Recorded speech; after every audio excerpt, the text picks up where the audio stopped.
Good day. In 1991, the Soviet Union collapsed. The world was left with just one superpower. In fact, America became, over time, a hyperpower. A hyperpower to the extent that its military might was extensive. It has 800 bases all across the world, in Europe, in Africa, in Asia, and in South America. It is extensively spread across the world. But it's not just America's military might that is its strength. It is also its economy, because it was in America that every country wanted to have a piece of the pie. They bought into America treasuries and bonds, and America was on a roll for several years. And that gave America the ability to impose its will on quite a lot of political realities all across the world. It was the era of the free democracy and liberal thinking. At that time, the whole world was supposed to fall in line with that way of thought. And America did a lot in trying to push it, using instruments like the US aid and the National Endowment for Democracy. There was quite a lot of other instruments by which America tried to project power and project its own vision and ideology on the world. To a large extent, it succeeded. America became the land of dreams. This is where people come from all over the world to pursue the American dream. In fact, it became too successful. There was a big push for immigration and a lot of people started scaling. They all wanted the American pie. But one thing also happened to America. All the countries of the world wanted America to help them defeat their enemies. In the Middle East, it was unrelenting. Israel wanted America to be part of the defeat of all those states that supported opponents of Israel. There were 7 of them, and America was very vigorous in helping that particular project. In Taiwan, the group of people who opposed reunification with China also called on America to help them fight off China. And for that, America was also present, extended itself to that region, and sold arms to those Taiwanese politicians in DPP. Also in South America and all across the world, America's might and strength, America became the big power everybody wanted on their side. America became too successful in that project. But over time, wars in Afghanistan and Iran and Iraq had their toll on the economy. America's debt started to go up.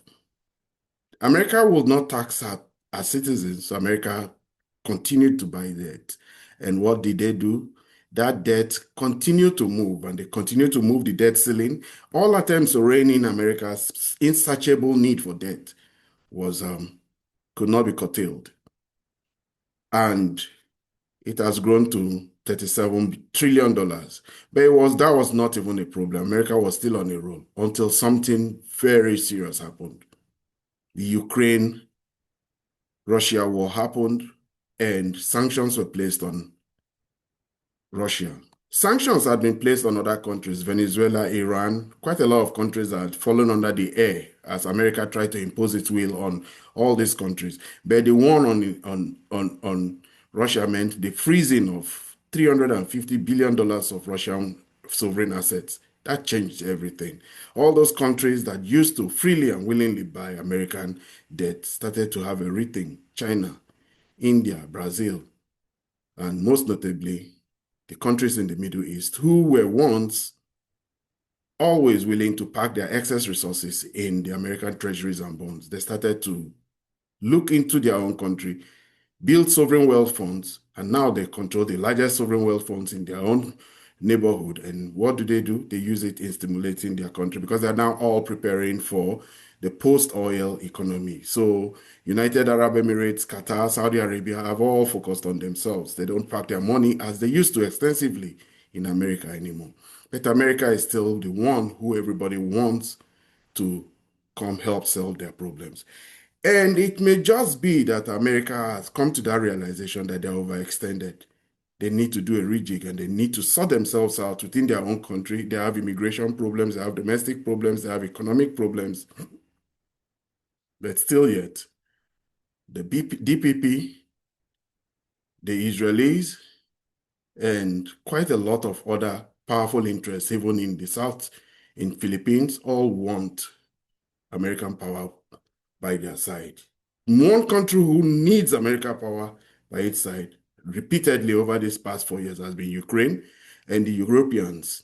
But this is an America that is not willing to play ball anymore. Under Donald Trump, America has started to shift. And one of these strategies for shifting has been clearly put out there when President Trump put out a tweet. But there is a big ruse going up, by my own estimation, that President Trump is taking the final ultimate diversionary action to take away America and run away from the unending and unrelenting demand of Europe, Ukraine, Israel, and Taiwan. America is starting a war to run away from all these other wars. Good day and welcome to my channel, Ibima Amungo's perspective on global affairs. If you are new to my channel, please subscribe. If you have any comments regarding the views I expressed in this video, please put them in the comment section. Do well to like and share. President Trump is about to start a war. And who knows, it may just be that fact that he started a war that he may win the Nobel Prize. That is how I see it. The way I see it is that over the past few months, President Trump has done something completely out of text. He has focused Americans' energy and military might on the hapless state of Venezuela. He does have a reason. He says there's a domestic invasion and tragedy going on in America now. And if you live in America, you live in cities like New York and San Francisco, you would know that indeed there's an invasion in America. There's a perversion in the democratic firmament of America that will cause you to really worry as to if this really is the greatest country, and that's drugs. They have a lot of people challenged by drugs. In Philadelphia, in Newark, New Jersey, you will see them. They just are everywhere. So who does he blame? He blames Venezuela. And Venezuela has now become not just a reason, but a geopolitical tool for an excuse. President Trump is not sold on all the wars that Benjamin Netanyahu wants to put in front of him, that the DPP wants, that Zelensky wants. President Trump wants to start his own agenda and move away so that he will have an excuse to say that I have my own problems. You guys sort your own problem. He already is doing it. He has already told Europe that they should very well carry on with the war. Russia is a paper tiger and they might as well go ahead and defeat Russia. They can gain back everything they want and more. They can get to Moscow. As regards to Israel, the unrelenting desire to face off with Iran has led to one unplanned, because the Americans did say that Israel unilaterally carried out that strike on Iran and the 12-day war. But we are also getting information from different sources, though, that the reason President Trump ordered the bombing of Natanz, Fordow, and Isfahan, the nuclear enrichment sites of Iran, was because Prime Minister Netanyahu threatened to use nuclear weapons. How true that is, I don't know, but it may just be that President Trump prevented the use of nuclear weapons by Israel in that bombing operation that he did against Iran, that he ordered against Iran. So now he's moving towards Venezuela. He has amassed quite a lot of military hardware in Venezuela. And recently it also emerged that there's a meeting going on now with all the generals that has been called by Peter Escalation, and that meeting is going to take place very soon, this week. And the whole intent of it is to make sure that they align strategies. We really don't know the purpose of it.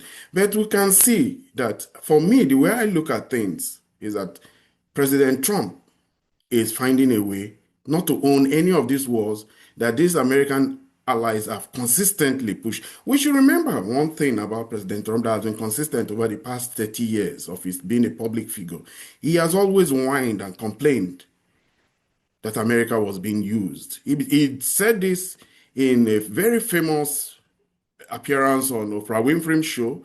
The Germans use America, the North South Koreans use America, the Japanese use America. He has always complained. One person, one group of people he never complained, though, was the fact that Israel has successfully used America in removing Gaddafi, in getting out Syria, Assad in Syria, in also achieving its aim of removing Saddam Hussein. He has come to that realization. He does know that, especially since it has been pointed out by powerful voices like that of Jeffrey Sachs, that this is what Netanyahu has done over the past few years. So this war, as I see it, going on and building up, and all this build-up of military arsenal around Venezuela may just be a ruse. I think so. That is why I have this program, Ebima Mongo's perspective on global affairs. My own perspective is quite different from the way I see it. I see a spoof. President Trump has become very duplicitous. I've said this in a number of videos I've already put out there. But the Venezuelans are not taking anything for granted. We saw that the attack on Iran was one where, after he initiated that attack, he reached out to the Iranians and they told him they had to respond. So they had a mutual agreement. It is even said that President Trump reached out to the Iranians before the bombing so they could take out what was very important and necessary to them, and stay out of those places in Isfahan and Fordo before the B-2 bombers came and dropped 14 bombs, big GBU bombs on them. But there was also an agreement with the Iranians that made the Iranians send missiles to Al Ahoud Air Force Base in Qatar. It was a mutually agreeable thing. As far as President Trump is concerned, that matter is over and complete. But not the Iranians, not the Israelis. The Israelis believe that it wasn't a completed deal. Their intelligence tells them it wasn't completed, and they are just striking, pushing and pushing for war again. Netanyahu is doing that. So this action in Venezuela may just be a ruse. I sincerely think it is a ruse. People think that it may just be one, because we have not heard about any military strike. And who will go to invade a country with 4,500 Marines? Now we hear that the strike will be won against drug cartels inside Venezuela. But Venezuela is getting ready for a response. They'll be mobilizing. September 27 particularly, they already have a mobilization program going on. They're not taking anything for granted. It's an assertion that it may just be a decapitation strike. It is drama. It is a show. It is a diversion. It is a distraction. It is a means by which President Trump will tell those people who come for him that we need you in Philippines, we need you in Taiwan, and we need you in South Korea, and we need you wherever we need you. You tell them I have my own project, and our military resources are thin. We cannot be helping you. We can even see this now in the narrative that is going on in Israel. Israel is coming to the full realization that they may not have America as a partner again. Something consequential happened recently. The snapback sanctions have been implemented against Iran, and it is expected, people have been saying that in the next 3 months, Iran will be facing the full brunt of Israeli attack. Quite a lot of very powerful and very knowledgeable and very, very well-respected geopolitical commentators believe so. It is not happening. Israel cannot muster an attack on Iran again, save for the use of a nuclear weapon. They cannot. They've lost the element of surprise. They've lost that ability to inflict damage. And this is a different Iran, a lot immunized into the actions of Israel, especially the actions of Mossad in Israel. And beyond that, this is not a fractured society anymore. This is a galvanized, united society. All the calculus and all the all the assumptions that Israel had before going into that war with Iran have all been broken and found out to be wrong. But it was the fact that the ballistic missile program that Iran had been building over the course of 30 years, and one which we know many people continue to say they didn't even use their best missiles. They were they were they were damaged by the surprise attack. There was a decapitation strike, and there was an extensive use of standoff against their air defenses and all. But this is a much more alert Iran.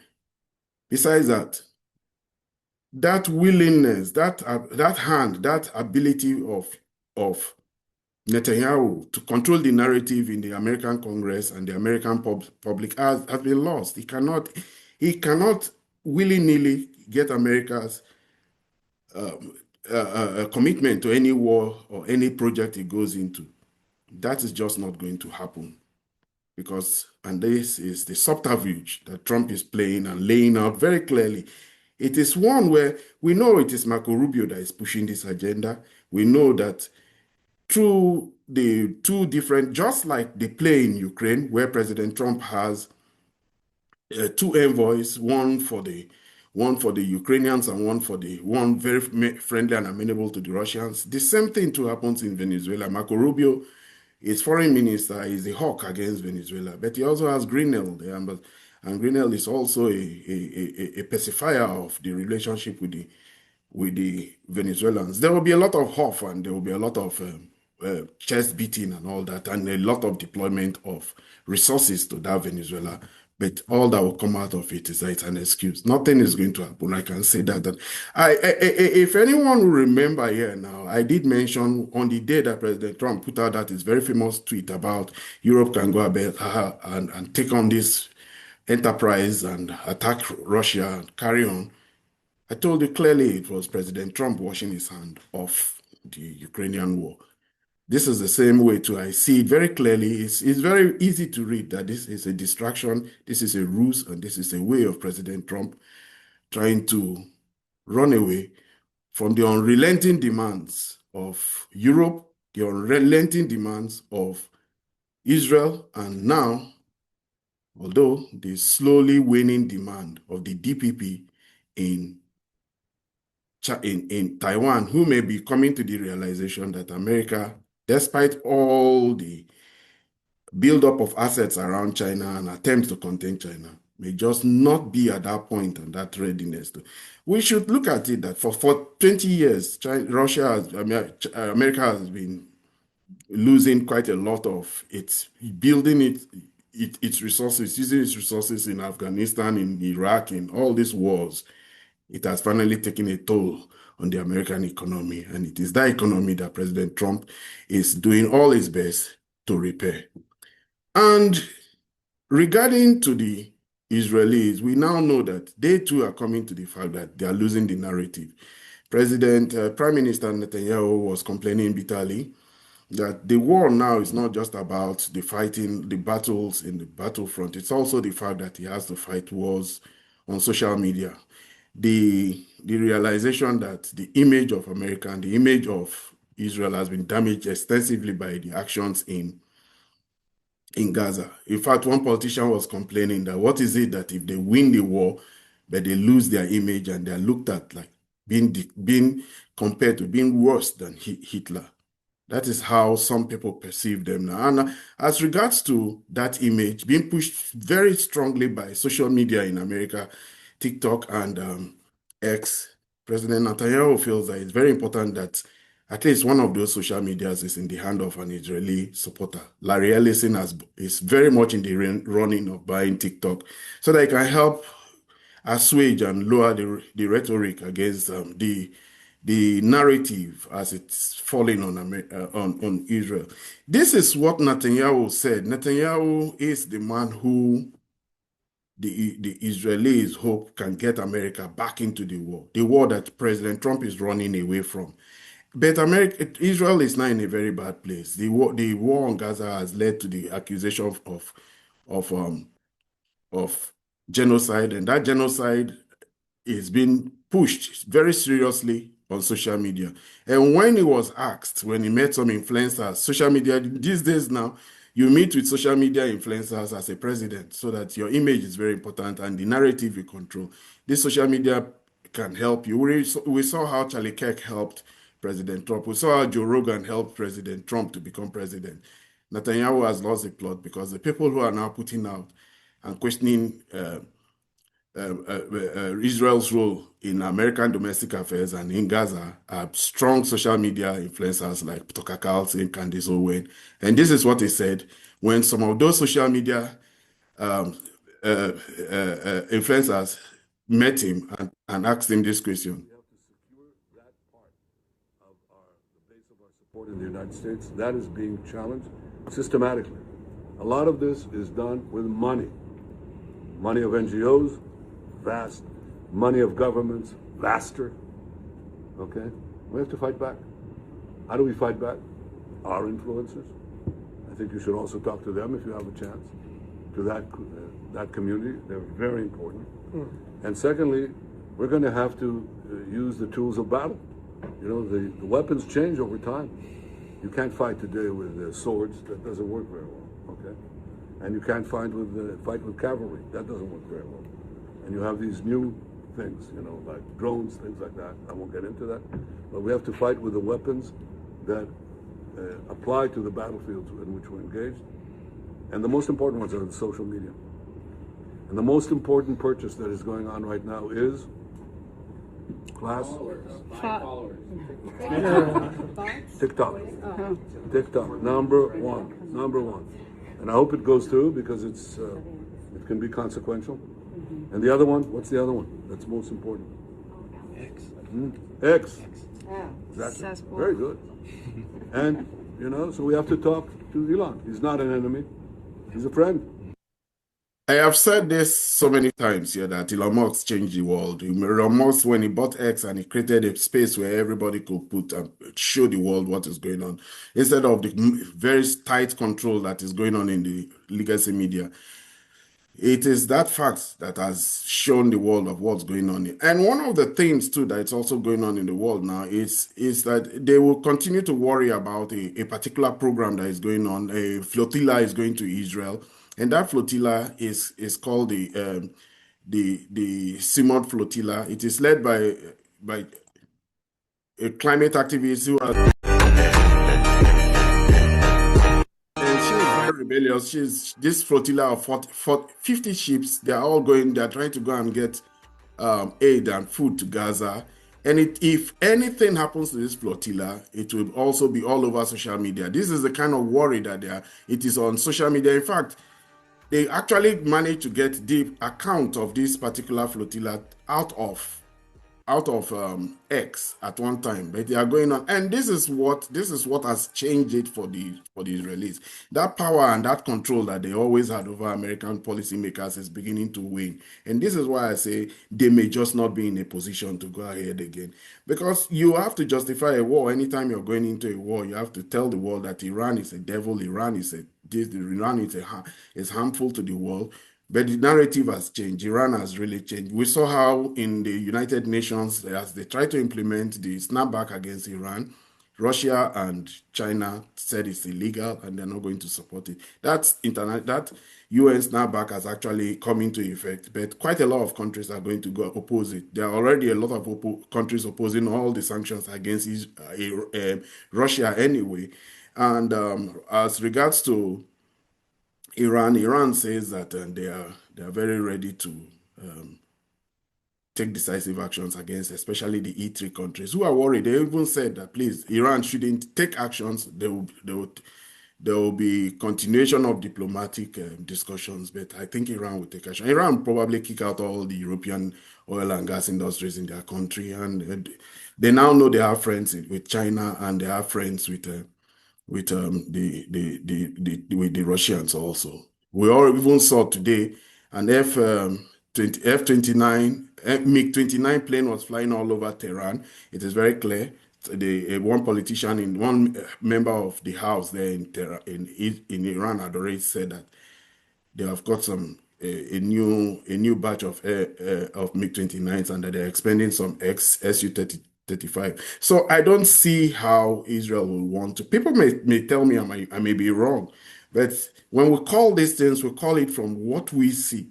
Israel is a much weakened place. They may want to, and they are not going to be able to get America to support them. And without American support, they will have to be very careful, especially now, this heightened time when they pushed their luck too far, took a smack at Qatar, and they did not expect Qatar's reaction. Qatar mobilized the whole of the Muslim world, and Pakistan has assured Saudi Arabia and all the other countries within that region that they'll give them nuclear umbrella.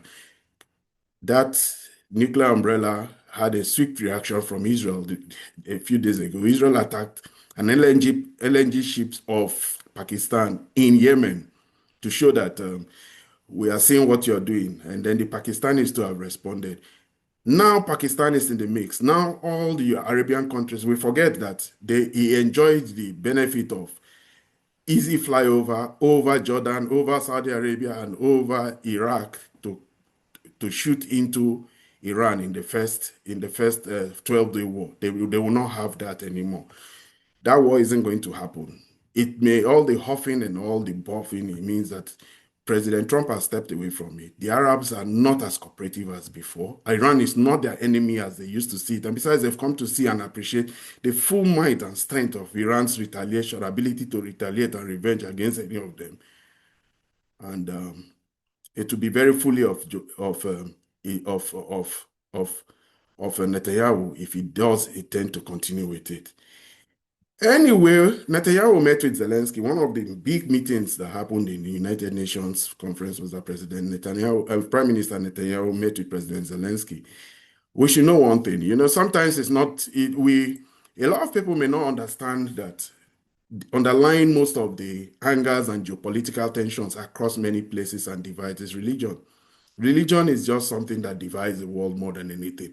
And it's just the strain, sometimes just the strain of religion that really is the difference, especially in the Middle East there, where some are Shia, some are Wahhabis, some are Sunnis and all that. The same thing too also happens in Jewish communities, in Christian communities, where there are so many denominations, and those denominations create identities, sometimes very strong identities that cause some serious divide. We know what happens between Catholics and in Ireland and the English who were Anglican. We saw several years of unhappiness and discontent because of that divide. So when we talk about the fact that Ukraine and Israel, there are two states led by Jewish leaders. Actually, in the world now, there are three states led by Jewish leaders. Two are men, very belligerent men, and one is a woman, and that's in Mexico. In Mexico, the Prime Minister of Mexico or the President of Mexico, in a country full of Catholics, ironically, is a Jew. Many people may not know that, but that's actually what it is. But these two people have cooperated heavily in this war against Ukraine, against Russia. We saw the hand of the involvement of Mossad in Operation Spiderweb, and also by the time they invaded, they attacked Iran. We saw that the playbook used in Operation Spiderweb was just the same playbook used in Iran, and it was very clear that there's a tight and serious cooperation between Israel and Ukraine. And it emerged that Israel gave two Patriot missiles two Patriot Patriot interceptor batteries to Ukraine. That didn't seem to have helped over the past 24 hours. Over the past 24 hours, Russia did something very spectacular, bombed Kiev, particularly Kiev, identified some locations where, by the fact that the destructions in those neighborhoods will tell you that the Russians knew there was something there that was explosive. It was quite devastating. 40 hypersonic cruise missiles and ballistic missiles were used. Most were Kinjal hypersonic, couldn't be stopped. I saw a video of one where five hypersonic missiles flew past. The guy recorded it. And this attack was very deadly. Almost 500 to 650 drones were used. It lasted 12 hours and it went to many, many places. But one of the main attacks, as it's been put forward, is that it may have led to the destruction. There was one particular location where it was claimed everybody died. Six or five S-15s, F-16s were destroyed, and it was an airfield and it was very devastating in that airfield. The damage was extensive all over Ukraine, and it was just showed that the air defenses in Ukraine is not as strong as they had made it out to be. The way at which the Russians got into Ukraine and caused this devastation was one that has left a lot of people worrying, especially in these days when the rhetoric against Russia has heightened. NATO has continued to move quite a lot of military assets to Estonia, Finland, the Baltic states, Latvia, and the provocation has increased. Denmark has come into the mix. We saw that Denmark was a victim of involvement in the Ukraine war when they sent some so-called humanitarian group to go and demine one part very close to Sumy border, and the Russians didn't like it. So the Russians got themselves involved in that discussion and destroyed that humanitarian contingent from Denmark. Since then, the Danish Prime Minister, the lady, has become very, very energized in her rhetoric against Russia. She's just joining the mix. She's just finding out what the French had been finding out for a long time and what the British too have been finding out for a long time. But as aggression towards, as rhetoric towards Russia increases, Lavrov had to remind the whole world in the United Nations about what's going on and what Russia intends to do if anything happens. And the subsequent ones, including in December 2021, have been ignored and continue to be ignored to this day. Moreover, threats of the use of force against Russia are increasingly being made. Russia is being accused of almost planning to attack the North Atlantic Alliance and the European Union countries. President Putin has repeatedly debunked these provocations. Russia has never had and does not have any such intentions. However, any aggression against my country will be met with a decisive response. There should be no doubt about this among those in NATO and the EU, who not only are telling their voters that war with Russia is inevitable and are forcing them to tighten their belts, but are also openly talking about preparations for an attack on our Kaliningrad Oblast and other Russian territories. Our It's very proposals clear now. He has said it very clearly. Any attack will be met decisively. That was a very extensive one. He talked about what's going on in Iran and regarding the snapback. He talked about Israel and what's happening in Gaza. But it is this we shall respond decisively. That has. We already know the ambassador to France, the Russian ambassador to France also said that any attempt to shoot down a Russian plane will be war, declaration of war. And President Putin put out there that it's not a joke. These people shouldn't think that they should continue testing Russia. They are very willing to use nuclear weapons, and it's not a bluff. They will use it if they have to use it. They have said it repeatedly that it's not a bluff. The Europeans are playing they're playing a dangerous game, and everybody is worried that one false flag, which Ukraine is very intent on and it's been very creatively moving towards trying to get, will spark one reaction from the Russians that may lead to very bad outcomes. For me, people have been saying maybe Russia should use a nuclear weapon, and that if Russia uses a nuclear weapon, it will be an excuse for the war, for the British and the French and the Americans to use nuclear weapons on Russia.